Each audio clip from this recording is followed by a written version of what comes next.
रफ़ीक साहब, अगर देखा जाए ईजक काफ़ी समय से ये बनाया गया, ये एक प्लेटफॉर्म एम्प्लॉयज़ के लिए, आज तक जितने भी जॉइंट एक्शन कमेटी के प्रेसिडेंट बने हैं उन्होंने लास्ट में पॉलिटिकल पार्टियों में अपनी शमूलियत इख्तियार की।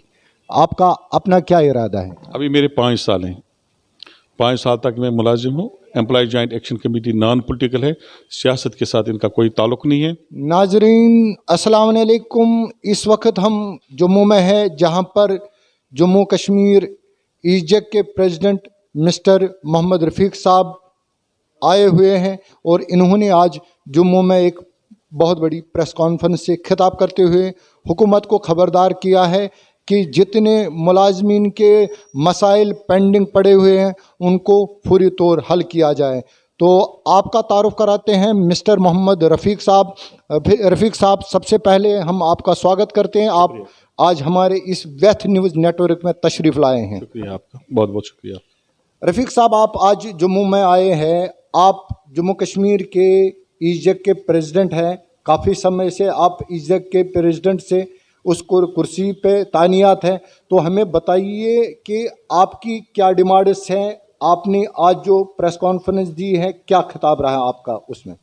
देखिए, आपको मालूम होना चाहिए कि employees joint action committee Jammu Kashmir के मुलाजमीन की जितनी भी तंजीमें हैं उनको हेड करती है। ये एक एमलगम है। इसमें तकरीबन 50 आर्गेनाइजेशन हैं डिफरेंट डिपार्टमेंट्स की। पिछले 20 साल से हम जम्मू कश्मीर के अरेस्ट वाइल रियासत के मुलाजमीन के मामलात और मसाइल जो है उनको उठाते आए हैं रेस्पेक्टिव जो गवर्नमेंट्स हैं उनके सामने, और उसके हल करने के लिए हमने कोशिश की और बड़े बड़े इश्यूज़ हमने हल करवाए हैं गवर्नमेंट से। ये एक मौसर आवाज़ है एम्प्लॉयज़ की। जम्मू कश्मीर और तब लद्दाख भी हमारा हिस्सा हुआ करता था। एक मौसर और मुनज़्ज़म आवाज़ है। और इसके हमारे जो प्रेसिडेंट थे पहले, अब्दुल गनी वानी साहब, आपने नाम सुना होगा, और तकरीबन 20 साल वो इसके प्रेसिडेंट रहे। जब उन्हें रिज़ाइन किया तो फिर उनके 2019 में फिर पोस्ट अगस्त के बाद कोविड का इशू हो गया, इलेक्शन नहीं हो सके। 16 नवंबर 2020 को श्रीनगर में इलेक्शन हुए इसके, और उसमें 47 ऑर्गेनाइजेशन ने हिस्सा लिया और मुझे employ joint action committee Jammu Kashmir का सदर ने नामजद किया। इसके बाद हमने वहाँ पर प्रोविंशियल बॉडी बनाई और उसके बाद कश्मीर में ज़िली बॉडीज़ भी हमने बनाई। तो आज हम जम्मू में आए हैं और आज हमने जम्मू में यहाँ की प्रोविंशियल बॉडी बनाई। राजेश जम्वाल जी, उनको हमने प्रोविंशियल सदर बनाया, और मृगनेनी सलाथिया मैडम है, उनको वाइस प्रेसिडेंट बना दिया। इसी तरह दर्शन लाल हैं, उनको जनरल सेक्रेटरी, और बाकी जो लोग उसमें थे वो हमने प्रेस के सामने उनको इंट्रोड्यूस किया। नंबर 1, जहाँ तक मामलात और मसाइल का ताल्लुक है, तो आपको मालूम ये भी है कि पिछले तकरीबन 10-15 साल से जो हमारे डेली वेज बेचारे गरीब मुलाजिम हैं, डेली वेज हैं, कंसोलिडेटेड है, आरजी मुलाजमीन हैं, और सेंट्रली स्पॉन्सर्ड स्कीम में जो मुलाजमीन काम करते हैं, आंगनवाड़ी वर्कर्स हैं, SBM के मुलाजिम हैं, इसी तरह MG नरेगा वाले हैं, NRHM है, या बाकी लोग हैं, तो वो भी रेगुलराइजेशन की डिमांड करते हैं। और ये डिमांड जो है ये जेन्युइन है और गवर्नमेंट ने इनको उसूली तौर माना है। और हमारे साथ एम्प्लॉय जॉइंट एक्शन कमेटी की क़यादत के साथ गवर्नमेंट ने कई एग्रीमेंट किए हैं कि हम इनको रेगुलराइज करेंगे, चाहे वो प्रीवियस गवर्नमेंट थी, उसके बाद दूसरी गवर्नमेंट आ गई उसके बाद। लेकिन तकरीबन 10 साल एजिटेशन के बाद भी मामला जू का तू है और हमें सिर्फ वादे मिल रहे हैं, लेकिन अमली तौर कुछ नहीं हो रहा है। विद द रिज़ल्ट जो ये 65 हज़ार मुलाजमीन हैं वो भूख का शिकार है, ये फाका कशी का शिकार है। उनके पास खाने को कुछ नहीं। आप देखिए, आप उनको छोटी छोटी उनकी तनख्वाहें, बेचारों की सैकड़ों में उनकी तनख्वाहें, वो तनख्वाहें भी रेगुलेटेड नहीं है। वो भी तकरीबन 5-6 महीने, 1 साल, 2 साल उनकी बंद रहती है। आपने सुना होगा, आपने कई बार उनको कवर भी किया होगा। तो इस सूरत हाल में, और यहाँ पर पब्लिक सेक्टर जो अदारे हैं, स्टेट फॉरेस्ट कॉरपोरेशन है, हैंडलूम है, और जितने भी SRTC है, JK सीमेंट्स है, JK PCC है, और जितने भी अदारे हैं उनके मुलाजमीन भी तनख्वाह के लिए तरस रहे हैं। हम बार बार सरकार से कह रहे हैं कि इन पब्लिक सेक्टर जो अदारे हैं इनको आप फाइनेंशियल सपोर्ट दे दें ताकि ये अपने मुलाजमीन की जो तनख्वाह हैं उसको चलाएँ। اب سرکار پبلک سیکٹر اداروں کو بھی وہ نفع و نقصان کی اس میں ترازو میں ہوتی ہے، ایسا نہیں ہوتا ہے. پبلک سیکٹر ادارہ جو ہوتا ہے یہ ویلفیئر کے لیے ہوتے ہیں، لوگوں کے ویلفیئر، اس میں نفع و نقصان دیکھا نہیں جاتا، لیکن ان کو بیچاروں کو تنخواہ کے لیے ترسایا جا رہا ہے. ہم کہہ رہے ہیں ان کو بجٹری سپورٹ ملنا چاہیے تاکہ ان کی ملازمین کی جو تنخواہیں ہیں وہ واگزار ہیں اور ٹائم پر ان کو سیلریز ملے. اور یہ لیکن سب سے امپورٹنٹ جو معاملہ میں نے پریس کانفرنس میں بھی کیا وہ میں آپ کو بتانا چاہوں گا کہ آئے روز آپ نے دیکھا ہوگا کہ یہاں پر تقریباً 5-10 دن سے 15 دن سے ہر روز ایک سرکولر پبلک ڈومین میں ہوتا ہے. کبھی 20 اور 22 کے نام پر جس کی سروس 22 سال ہے اور عمر 48 سال ہے ان کو ہم والنٹری ریٹائرمنٹ کریں گے، ان کو ہم ریٹائر کریں گے ڈپارٹمنٹ سے، نمبر 1. اور کبھی یہ آتا ہے کہ ان کو دیکھو جی ملازمین کی کتنے FIRs ہیں اس بنیاد پر. آپ مجھے خدا را بتائیے ایک چپراسی چھوٹا ملازم اس پر آپ کو گاز گرانے والے ہیں، اس کی سروس کو آپ ٹرمینیٹ کریں گے یا والنٹری یا اس کو ریٹائر کریں گے، آپ جس کو فورسیبل ریٹائرمنٹ کہا جاتا ہے آپ اس کو کریں گے. لیکن آپ مجھے خدا را یہ بتائیے جس دفتر میں ہے کیا وہ دفتر کیا یہ پیان جو ہے یہ اس دفتر میں رشوت کا ذمہ دار ہے؟ وہاں کا جو بابو بیٹھا ہے کیا وہ اس کا ذمہ دار نہیں ہے؟ بابو سے نہیں پوچھا جاتا ہے، چھوٹے ملازم کلرک سے پوچھا جائے گا، پیان سے پوچھا جائے گا، نان گیزٹڈ کے لیے بیس کے لیے. ایک تو یہ. دوسرا یہ کہ آپ دیکھیے آپ جو نیا سرکولر آیا ہے ڈیوکام کشمیر اور ڈیوکام جموں کی طرف سے، اس میں جو ڈپارٹمنٹ کے یہ DCs ہیں ان سے کہا گیا ہے کہ ملازمین کی لسٹ فراہم کی جائے جن کے خلاف FIR ہوں، اسٹون تھروئنگ میں ہوں، انٹر نیشنل میں ہوں، یا اور سب سے بڑی بات یہ جو ہے کہ ڈومیسٹک وائلنس کو بھی اس میں انکلوڈ کیا گیا ہے. اب ڈومیسٹک وائلنس کا مطلب یہ ہوتا ہے کہ آپ کا گھر کا ایشو ہے، کسی کا بیوی کے ساتھ ایشو ہے، کسی کا بھائی کے ساتھ ایشو ہے، کسی کا ہمسائے کے ساتھ ایشو ہے، اس میں کوئی FIR ہے، آپ مجھے بتائیں اس کی ڈیٹیل پر اس FIR کی بنیاد پر اگر آپ 226 آرٹیکل جو آپ نے ایمنڈ کیا ہے اس کو وہ اپلائی کریں گے اور اس کی سروس کو ٹرمینیٹ کریں گے تو یہ انصاف نہیں ہوگا. تو اور تیسری بات یہ کہ جتنے بھی یہاں پر ملازمین ہیں وہ یہ جو آرڈرز ہیں جتنے بھی آرڈرز ایشو ہیں ہم زبردست ہیرسڈ ہم فیل کریں اور ہم سرکار سے کہنا چاہیں گے کہ ہم نے ملازمین جموں کشمیر کے ملازمین سب نے مجموعی جو کام کیا ہے اور اس جموں کشمیر جو پہلے ریاست تھی اب یونین ٹیریٹری ہے اس کو بنانے میں اس کی ڈیولپمنٹ میں ملازمین کا کلیدی رول رہا ہے. آپ کو معلوم ہونا چاہیے پچھلے 30 سال سے ہم کن پریشانیوں سے کیا پریشانی ہمیں لاحق ہیں. اور اس کے بعد پوسٹ 5 اگست آپ کو یاد ہے پھر کووڈ کا معاملہ آ گیا. اس دوران ملازمین نے ہی یہاں پر اس سرکار کو چلایا. تو دیکھا جائے آج ایک منٹ تو آج آپ انہی ملازمین کو جن کو آپ اپریشیٹ کرنا چاہتا ہے جن کو آپ انکریج کرنا چاہتا آپ آج ہی انہی ملازمین پر تلوار ان کے گردنوں پر لٹکائے ہوئے ہیں کہ نہیں جی ہم آپ کے گردنیں کاٹنے جا رہے ہیں. میرے خیال میں یہ انصاف نہیں ہوگا. اور امپلائی جوائنٹ ایکشن کمیٹی چونکہ ریپرزنٹ کرتی ہے ریاست کے جموں کشمیر کے 4.5 لاکھ 5 لاکھ ملازمین کو ہم ریپرزنٹ کرتے ہیں. ہمارا حق بنتا ہے یہ مارل اوبلیگیشن ہے ہماری کہ ہم ان کی آواز کو بلند کریں. سرکار تاکہ اپنے کنسرن اور اپریہنشن جو ہمارے ہیں وہ پہنچائیں.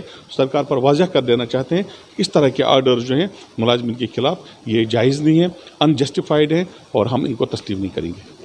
تو جن ملازموں کی بات آ گئی ہے ان کو نکالا گیا 22-48 ایسے پوسٹز پہ جتنے بھی لوگ یہ ہے تو ان کو بولا گیا ہے کہ آپ یہاں سے بے دخل کیا گیا ان کو. تو وہ فریاد آپ پرشاسن کے پاس لے کر گئے ہیں کیا؟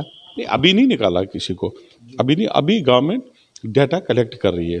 آپ کو پتہ ہے کہ امپلائی جوائنٹ ایکشن کمیٹی تقریباً 1 سال تک یہاں پر پروٹیسٹ کیے، ایجیٹیشن کیا سرکار کے سامنے اور ہم نے ریاستی ملازمین کی ایج کو 58 سے 60 بڑی مشکل سے کروایا. آج آپ 60 سے 48 لاتے ہیں. پھر ایک کلیریفیکیشن آتی ہے کہ چونکہ یہ جو آرٹیکل 226 ہے یہ آلریڈی ان پلیس تھا اور ملازمین کو گھبرانے کی ضرورت نہیں ہے.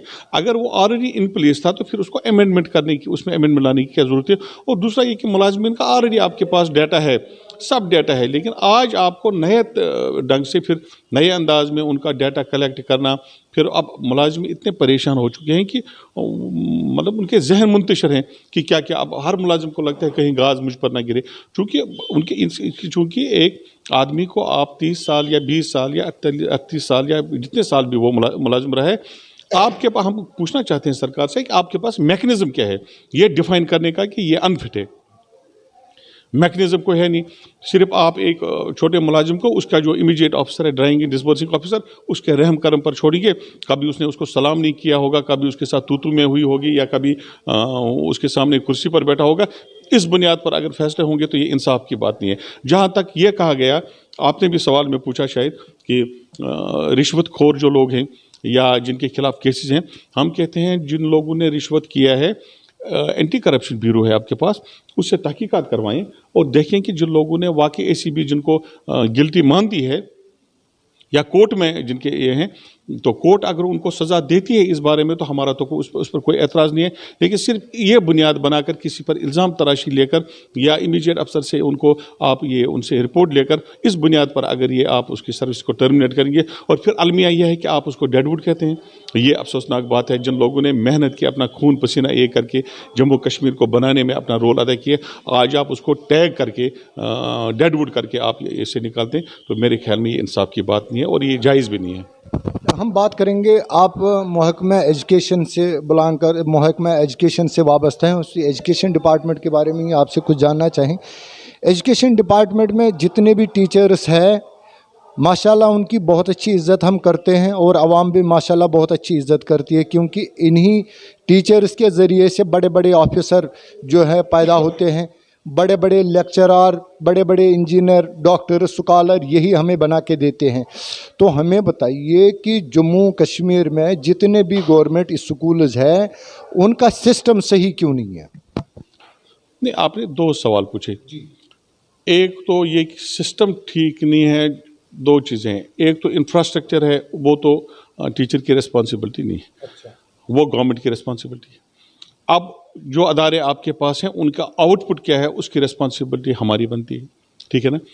मैं एक आपसे पूछना चाहूँगा, सवाल पूछना चाहूँगा कि जो इंफ्रास्ट्रक्चर हमारे अभी अदारों में है वो आपके सामने भी है, मेरे सामने में, मेरे ख्याल में ज़्यादा इस पर बात करने की ज़रूरत नहीं, लेकिन इतना बताना चाहूँगा आपको, जो आज के नए तकाज़े हैं, न्यू एजुकेशन पॉलिसी भी आई है, नए तकाज़े हैं, आज इंटरनेट का ज़माना है, आज बच्चे इंटरनेट इस्तेमाल करते हैं, बाकी उनको फैसिलिटीज़ चाहिए, और जो हमारे पास फैसिलिटीज़ इन प्लेस हैं, सिस्टम में हैं, वो उस जो नीड है बच्चे की उसको कूप अप नहीं करते हैं। काफ़ी गैप है उसमें, इंफ्रास्ट्रक्चर बहुत कम है या है ही नहीं कहीं, लेकिन बच्चे की डिमांड जो है, आज का ज़माना देखिए, बच्चे की डिमांड बहुत ज़्यादा है, तो वो एक बहुत बड़ी गैप है जिसकी वजह से हमारे स्कूलों का आउटपुट जो है वो सही नहीं है।